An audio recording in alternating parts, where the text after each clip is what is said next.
धन्यवाद। आज हम यूरोलॉजी आम लोगों के लिए में ब्लैडर कैंसर पर बात करने जा रहे हैं। ब्लैडर कैंसर जो important urological and urothelial cancer है, जो कि बहुत ही कॉमन है और मरीज को जो है काफ़ी दिक्कत होती है इसके इलाज में। पेशेंट जो है यूजुअली इस तरह के मरीज होते हैं, वे मोस्टली हिमेचूरिया लेकर के प्रेजेंट करते हैं। हिमेचूरिया का मतलब होता है पेशाब में, यूरिन में रक्त का स्राव होना। रक्त का स्राव लेकर के most of the time patient हमारे पास आते हैं जिससे पेन नहीं होता, पेनलेस हिमेचूरिया कहते हैं। दर्द नहीं होगा, पेशाब में जो है ब्लड आएगा, फ्रैंक ब्लड आएगा, इसके साथ साथ थक्का थक्का जो है ब्लड में आता है, क्लॉट आते हैं। तो इसका मतलब होता है कि उसे यूरोलॉजिकल मैलिग्नेंसी हो सकता है। कॉमनली ब्लैडर कैंसर के मरीज यूजुअली 50 वर्ष के ऊपर के होते हैं। यदि इनके डिटेल हिस्ट्री में यदि हम जाएंगे तो most of the time patients जो है स्मोकर्स होते हैं या टोबैको च्यूअर्स होते हैं। लंबे समय तक स्मोकिंग या टोबैको च्यूइंग का हिस्ट्री होता है। तो जो ब्लैडर कैंसर है, अब उस पर हम लोग डिटेल्स में आते हैं।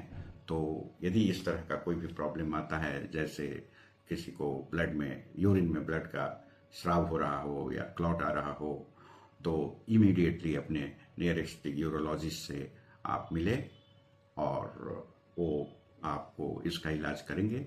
इसके लिए हम लोग स्पेशल इन्वेस्टिगेशंस करते हैं, जैसे यूरिन का एग्जामिनेशन, यूरिन साइटोलॉजी करते हैं, जिसमें एटिपिकल सेल्स आते हैं, कैंसर सेल्स आते हैं। इसके साथ साथ हम अदर इन्फेक्टिव पैथोलॉजी और स्पेशली जेनाइटो यूरिनरी ट्यूबरकुलोसिस और ब्लैडर का ट्यूबरकुलोसिस को हम रूल आउट करते हैं। यदि इन्फेक्शियस डिजीज के चलते यदि रक्त का स्राव होता है ब्लैडर यूरिन में, तो हम लोग इन्फेक्शन का इलाज कर, और या टीबी के चलते होता है तो ब्लैडर ट्यूबरकुलोसिस का इलाज करके हम लोग इससे मुक्ति दिला सकते हैं। यदि सही में यदि कैंसर है तो ब्लैडर कैंसर दो तरह का होता है। एक superficial bladder cancer, non muscle invasive bladder cancer, दूसरा मसल इन्वेसिव ब्लैडर कैंसर। तो नॉन इन्वेसिव ब्लैडर कैंसर, जिसको NIMBC कहते हैं, non muscle invasive bladder cancer, non muscle NM invasive IBC, non muscle invasive bladder cancer. तो एक तरह से यह एक अच्छा ब्लैडर कैंसर है जिसका इलाज आसान होता है, जिसमें ब्लैडर में हम सिस्टोस्कोपी करके पहले देखते हैं। देख करके यदि कहीं पर ट्यूमर है, मास है, तो वो सुपरफिशियल ग्रेड का होता है। उसको हम लोग इंडोस्कोपिक प्रोसीड्यूर से ट्रांसयूरेथ्रल ब्लैडर जो रिसेक्शन का मेथड्स है उसके द्वारा हम निकाल कर और उसे बायोप्सी में भेज देते हैं। यदि वह non muscle invasive bladder cancer आता है तो इसका इलाज कंपैरेटिवली आसान होता है, और हम लोग लोकल इंट्रावेसिकल ट्रीटमेंट, जैसे लोकल इंट्रावेसिकल BCG या इंट्रावेसिकल कीमोथेरेप्यूटिक एजेंट्स डालने से इसका रिकरेंस पुनः नहीं होता है, क्योंकि ब्लैडर सुपरफिशियल ब्लैडर कैंसर में रिकरेंस सबसे बड़ा प्रॉब्लम है और फिर से होने की संभावना बहुत अधिक रहती है। तो रिकरेंस से बचने के लिए थेरेप्यूटिक एजेंट्स या इंट्रावेसिकल BCG हम लोग डालते हैं, देते हैं।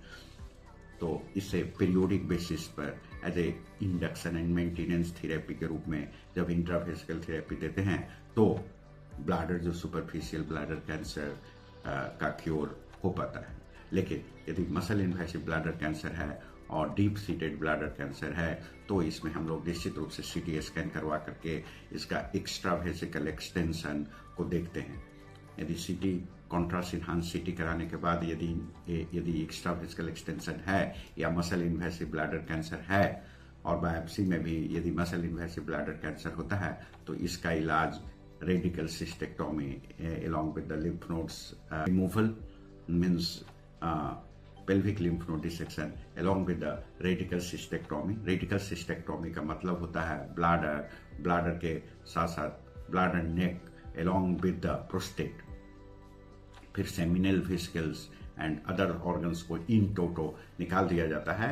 और जब इस ऑर्गन को बाहर निकाला जाता है तो दोस्तों हम जानते हैं कि ब्लैडर एक सिंगल ऑर्गन है, तो इस स्थिति में हम लोग एक आइलियल कंडोम आंत का एक कंड्यूट बनाते हैं जिसको एक्सटेरियाइज कर देते हैं। एक्सटेरियाइज करने का मतलब है कि उसका एक इंड बाहर जो है ओपन करता है और उसमें बैग लगा रहता है, जिसको आइलियल कंड्यूट बोलते हैं।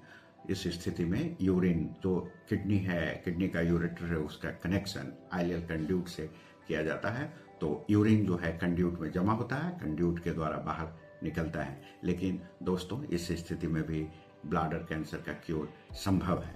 तो आइलियल कंड्यूट या आजकल नियो ब्लैडर इंटेस्टाइन का ब्लैडर बनाया जाता है, उसमें जो है यूरेटर को कनेक्ट कर दिया जाता है, जिसे नियो ब्लैडर कहते हैं। तो इसका जो ट्रीटमेंट है, जो मसल इन्वेसिव ब्लैडर कैंसर का ट्रीटमेंट है, पहला treatment complete in total removal of the entire bladder along with the adjacent organs, involved organs, along with the lymph nodes dissection। ये इसका जो है प्राइमरी जो है इलाज है। Second, there is formation of creation of the new bladder. और third, there is the continence mechanism को प्रिजर्व करना। कंटिनेंस मैकेनिज्म को प्रिजर्व करने के लिए इट्स जो यूरेथ्रा से जो ब्लैडर का कनेक्शन करते हैं, that is very important. And इसके द्वारा जो है हम इस तरह से ब्लैडर कैंसर, जो मसल इन्वेसिव ब्लैडर कैंसर है, इसका क्योर जो है कर सकते हैं। तो आज के दिन हम लोग जो है ब्लैडर कैंसर को ब्रीफ में मैंने ब्लैडर कैंसर के होने वाले कारण, उसमें उसके symptoms and science and briefly उसके इलाज के बारे में मैंने चर्चा किया। और मुझे आशा है कि यह एपिसोड आपको अच्छा लगा होगा। और नेक्स्ट टाइम अगेन हम लोग यूरोलॉजी फॉर आप लोगों के लिए, आम जनता के लिए एपिसोड के तहत मैं अगले टॉपिक पर बात करूंगा। Thank you.